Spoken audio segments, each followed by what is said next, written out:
China's foreign minister told his Israeli and Palestinian counterparts that Beijing is ready to help facilitate peace talks, Chinese state media reported. In a separate phone call with both officials, Foreign Minister Qin Gang said that China is concerned about rising Israeli-Palestinian tensions and supports a return to peace talks. Qin told Israeli Foreign Minister Eli Cohen that the Iran-Saudi deal offered a fine example of overcoming differences through dialogue, according to the Chinese Foreign Ministry statement. It remains to be seen if China can turn its words into actions, as China has no influence in the Middle East, and its relations are largely based around its need for oil. It also remains to be seen if China really has an alternative regional plan, or will it work within the confines of the US political plans for the Middle East. Nearly 34 million Afghans, 85% of the population, are living in poverty, and the country's economy is on the brink of collapse, a new UN report shows. According to the report, in 2020 the number of Afghans in poverty was 19 million, compared to 34 million now, a 15 million increase. Much of the blame had to do with the Taliban taking over the following year, the report noted. In 2021, many aid programs were cut back when countries refused to deal with the Taliban, resulting in an economic crisis. In order to survive, Afghans have been selling their homes, lands and assets to generate income.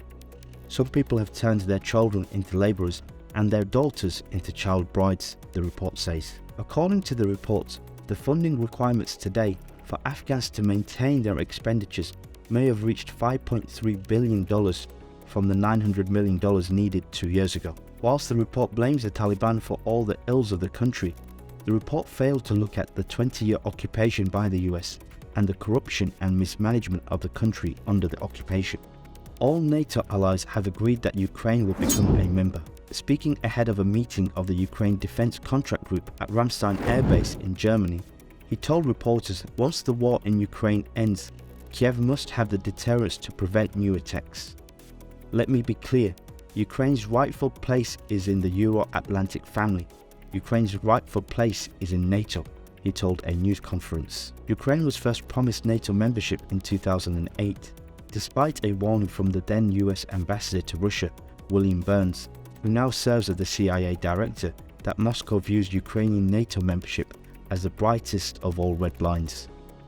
NATO significantly stepped up its support for Ukraine following the 2014 US-backed coup in Kiev that ousted Viktor Yanukovych. Over the years, NATO allies have provided training for tens of thousands of Ukrainian soldiers. Since Russia's invasion of Ukraine, Stoltenberg has repeatedly pledged Ukraine would eventually become a member, but Kiev has never been given a timeline. It remains to be seen if NATO will deliver on its promises. Turkish President Erdogan offered to host talks between the two warring factions in Sudan.